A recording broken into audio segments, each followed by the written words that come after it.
Attorney, baka meron po kayong ideya, kumusta po ang ating dating Pangulong Rodrigo Roa Duterte dyan po sa ICC? We haven't had any contact except for the family who have visited him. What I heard is that the ICC has asked that the items that he brought with him when he was renditioned to the Hague on March 11, 2025. The ICC prosecutors would like to have it seized, and I think the ICC have granted the request. May legal na basehan ho ba yan, attorney, yung pagsusuri doon sa mga personal na gamit? Wala ho bang nilalabag po yan? I don't see any legal basis. I'd like to put that in context if you would allow me. Yes, sir. Kasi nandun po ako noong March 11, 2025, nung inaresto at kidnap yung dating Pangulo. Uh, uh, if you would recall, talagang mabilisan na situation was very fluid, especially at the time in the evening when he was already being brought to the bus. So hindi namin alam kung anong gagawin namin, hindi nga namin alam kung anong dadalhin niya. So wala talaga siyang, ang sinasabi pa nga sa balita na the ICC would seize the money would seize the money that was with him at the time. That's baloney. That's actually false because wala po siyang talang pera. If you would recall, yung dating Executive Secretary Bingbong Villaldea who accompanied him to The Hague, while on the plane, yung dating Pangulo pa nga nagtanong kay E.S. Bingbong kung may pera siya at nagtanong si E.S. Bingbong kung bakit. Sabi niya, bilhin natin ng damit yung mga pulis kasi pagdating sa Netherlands, sobrang lamig doon. So siya na mismo nagsasabi na wala siyang pera. So why is there such a news na money is being seized from him at the time when he was brought in there? Pangalawa, when the plane landed at The Hague on March 12, 2025, pumasok pa yung representative ng ICC sa aeroplano and conducted a what you call a checklist, no? As regards kung sino nandun sa loob, kung sino si dating Pangulo, ano yung initial kalagayan niya, no? And he was brought out. If I may, perhaps the authorities can confirm this. He was brought out on a stretcher kasi sobrang haba ng biyahe na pagod yung dating Pangulo. So yung mga ganong klaseng balita po, nakakabahala kasi wala pong basihan. Opo. At hinala nga daw ng prosekusyon na yung mga susi daw, attorney, ay maaring magbigay daan doon sa mga taguan ng mahalagang dokumento bukod doon sa issue ng pera o mga ari-arian na may kinalaman daw sa kaso ng dating Pangulong Duterte. Anong masasabi po ninyo? Are we referring to susi, yung keys? Yes po. Keys sa bahay? Ay, naku, kalokohan po yan. Kasama Wala po yun sa personal na gamit, sabi. Na Ay, naku, kalokohan kabilang po sa yan. susuriin. I was there when he was brought into the bus. At hindi namin alam kung hindi nga namin alam anong damit ang dadalhin niya para lang may maisuot siya sa eroplano at pagdating sa Hague. Talagang hindi ko alam kung saan nanggagaling yung balita na yan. Opo. Pero gusto ng prosecution din na attorney na magdagdag ebidensya po daw ito laban po sa dating Pangulo. But it assumes a fact not established kasi nandun nga ako eh. Paano mangyari na may magdadala siya ng susi sa bahay, susi ng multahe while he would be actually on travel? In fact, if you would recall, he and his group, his entourage, came from Hong Kong for an engagement there, and he came back to the Philippines, notwithstanding the fact that there were already reports of a standing warrant against him. Mm-mm. Kaya ang sabi po ng depensa, fishing expedition ang ginagawa po ng prosecution, no, ng ICC. attorney. Kumbaga, Definitely. mm. Kasi kung makikita po ninyo parang dahil kukunin nila o susuriin nila yung susi, ibig sabihin hindi po sapat yung ebidensya po nila at hindi matibay po yung ebidensya nila. Tama ho bang ganung naratibo o argumento, attorney? Pwedeng ganun ang paningin, pero pero sa mas malawak na pagtingin dito, Jade, ano po ito eh? Matagal na po nilang pinag-imbestiga ito at nakuha na po si dating Pangulong Digong noong March 11, 2025. Mahigit isang taon na po. Ngayon lang po nila maalala that they are supposed to do that at this stage of the case, at the trial phase of the case. Yun po ang nakapagtataka at this point in time kung bakit nilalabas itong ganitong klaseng tinatawag na naratibo. Opo. Opo. Maaari ho bang igiit po ng depensa attorney na may karapatan po o baga nilalabag po yung karapatan ng privacy ng dating Pangulo o ng mismo pamilya dahil nga dito sa gustong o nais ng prosekusyon na suriin po yung mga personal na gamit ng dating Pangulo? It may be possible that whatever he might have in his possession at the time when he arrived at The Hague and was brought out of the plane. By the way, I would like to put it in context. Yes, sir. Was brought out of the plane because yung yung eroplano po na nagdala sa kanila sa Hague is still considered Philippine territory. So ibig sabihin, yung paglabas niya sa eroplano is already foreign territory or the territory of Netherlands. And for which they may no longer have any jurisdiction, well, insofar as whatever is happening inside the plane is concerned. So, yung gamit po na dinala sa paglabas niya, which I doubt very much na meron pa siyang meron siyang mga ganong klaseng gamit ng when he was brought out of the plane. As I've said, he was so weak that he was brought directly to the hospital. That was what I was told. Opo. Pero iginagalang naman ho ng ICC, tama ho ba, attorney, yung right to privacy ng isang individual na nakakulong ngayon sa kanila? I suppose so, kasi we also honor that even under our jurisdiction. Opo, kasi alam mo naman po, iba tayo dito tapos sa kanila, baka may iba din po silang mga rules na maaring malabag po yung karapatan ng isang individual na nakakulong tulad nga po sa kaso ni PRRD. That having said, hindi ko lang maintindihan talaga. There are two things that as a matter of policy, pinapayagan dito sa Pilipinas. Yung pagbibisita ng isang detenido, no, sa isang detention facility. Pero hindi pinapayagan sa ICC. Unang-una, uh, yung pagbibisita ng ibang tao other than lawyers and immediate family members.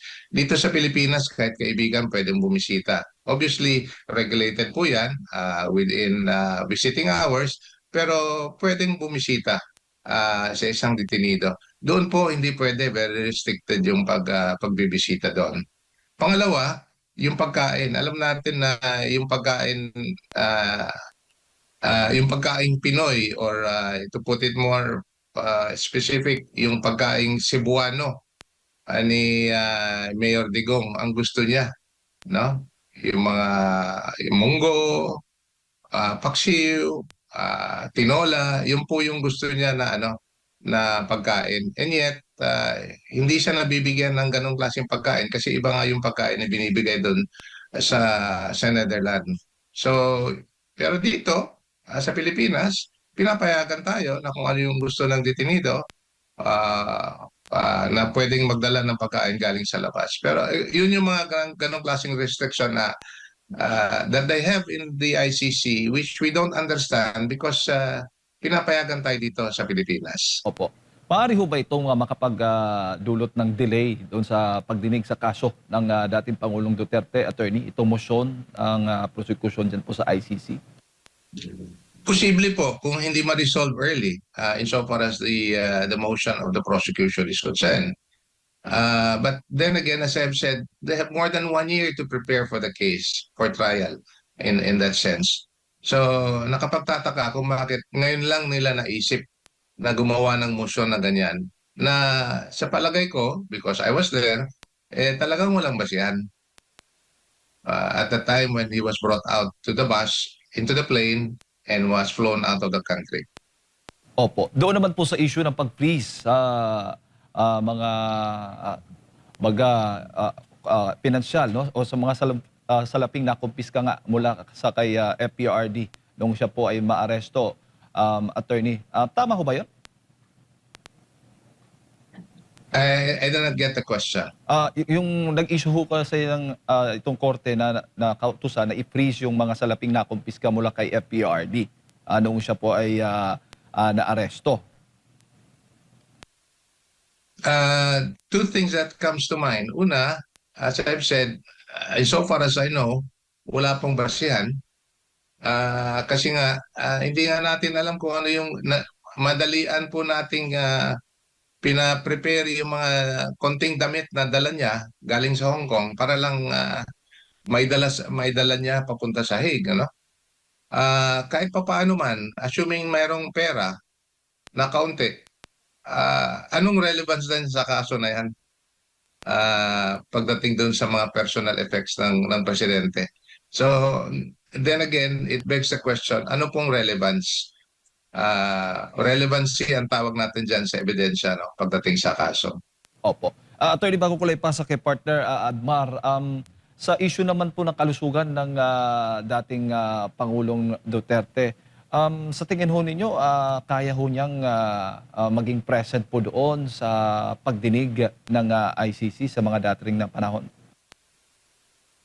I was thinking about that also, ano, given his age and his health, no. I've seen him before he was flown out of the country. He was already weak, and we know that he's already 81 years old. And but I like to believe, no, kahit na medyo mahina siya, he would like to get this through insofar as the trial is concerned, because even to this very day, he still believe two things: na walang jurisdiction yung ICC, and he continued to invoke that position na wala pong jurisdiction ang ICC over him, and if ever there is a case, it should be brought before the Philippine court. Pangalawa, he continued to invoke his innocence in all the charges brought before him. So I like to believe that he will continue to, notwithstanding his physical well-being, he will see this through. Opo, attorney, magandang umaga, may buntag si Admar po.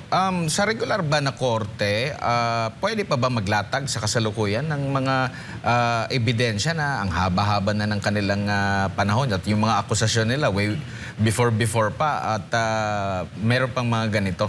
Pwede pa bang maglatag sila ng bagong ebidensya?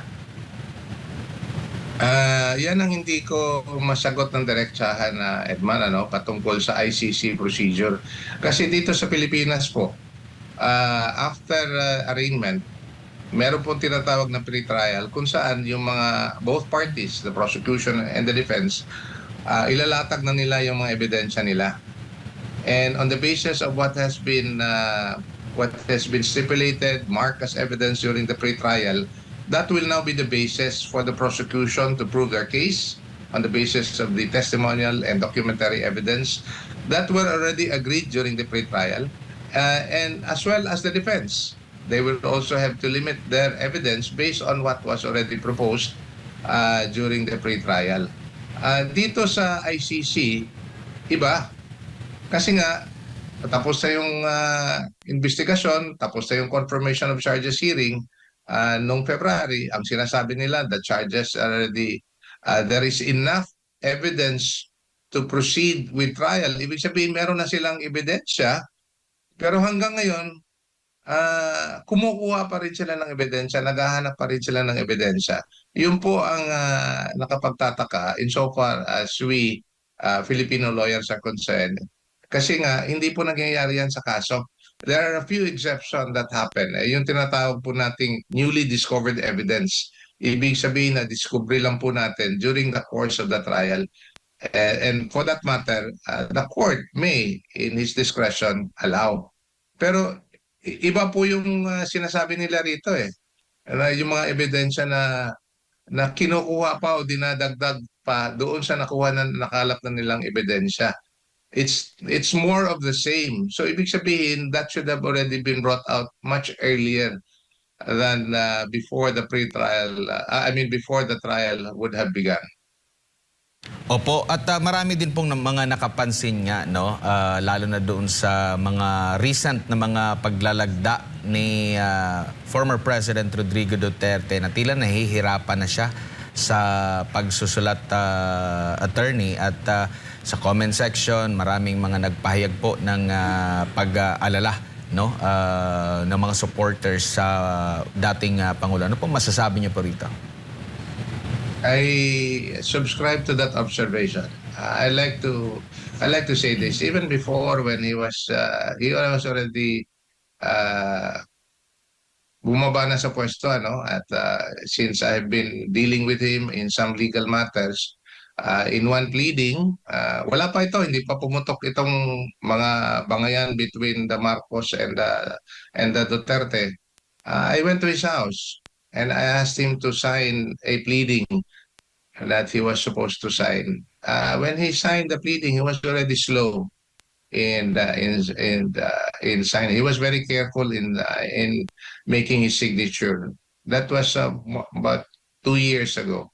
So I would not be surprised na sa ngayon talagang mahina na yung pagsusulat ng dating pangulo. And that is an indication of the state of health and mental well-being that he has at this moment. So I'd like to, for those who are listening right now, I'd like to ask for your continued prayer and support para patuloy na malakas yung kalooban ng presidente, malakas yung pangangatawan niya, no? That he would be able to see this through because he really wants this trial to be done, and that hopefully in God's own time he would be proven innocent.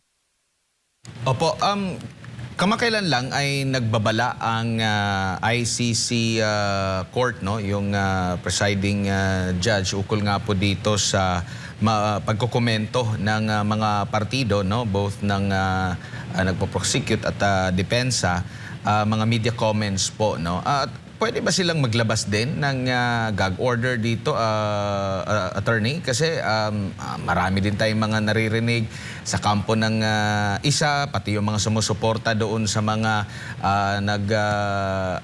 nag-accuse dito sa dating Pangulo na hindi mo naman maiwasan, magre-reply din yung isa kasi tatanungin din sila, attorney. Yes, actually in the world of social media, and I'm new to this, no? Sometimes I'm even fascinated by how people react publicly and how people react to the reactions of other people. And it's very dangerous, not only fascinating. Merong tinatawag na meme, merong mga tinatawag na mga social post na fake naman. I like to say that, no? At meron namang totoo pero exaggerated. Ibig sabihin, they try to exaggerate something that has been reported to be factual. So, yun po ang iniiwasan ng korte ng ICC as regards that. But I suppose yung gag order would be addressed to the parties and to the counsels, no, sa kaso. Kasi hindi nila mapigilan. Yung the world of social media, I don't think they would be able to prevent that. It's all around the world, people are reacting to this case. So even if they wanted to, and this is just my 2 cents worth of opinion, even if they wanted to gag people who have been commenting negatively or positively on the case, they would not be able to implement or execute whatever gag order they may have. Sa lawak ng usapin, sa dami na nag-uusap at nagdedebate patungkol sa kasong ito, mahihirapan po yung korte to implement properly whatever order they may want to impose. Opo, sa tingin niyo po may epekto po ba yung pagkakasangkot ng isang dating, yung prosecutor mismo ng ICC dito sa kaso po ni former President Rodrigo Duterte na sasangkot ngayon sa kontrobersya at ngayon nga ay kamakailan lang ay sinuspindi din siya. Nakikita niyo po bang may pwedeng mapagkunan doon ng hugot ang lalo na sa depensa? Baka nagawa lang ng prosecutor yon para may mga pagtakpan, attorney? I don't want to speculate, ano? What I can probably say is that kung ginigiit ni Prosecutor Khan na walang basehan yung alegasyon na yan and he want to be treated fairly, I suppose that appeal should apply to the former president as well. Because what we've been saying is that he has not been treated fairly insofar as his case before the ICC is concerned. So, if there is one rule that should be applied, it should be applied to all. Huli na lamang po, attorney, buhay pa ba ang petisyon ninyo sa Korte Suprema at maaari pa rin ba itong makatulong para po dito kay former President Rodrigo Duterte sa ICC? The petition that was filed by former President Rodrigo Roa Duterte and Senator Bato de la Rosa is still pending before the Supreme Court.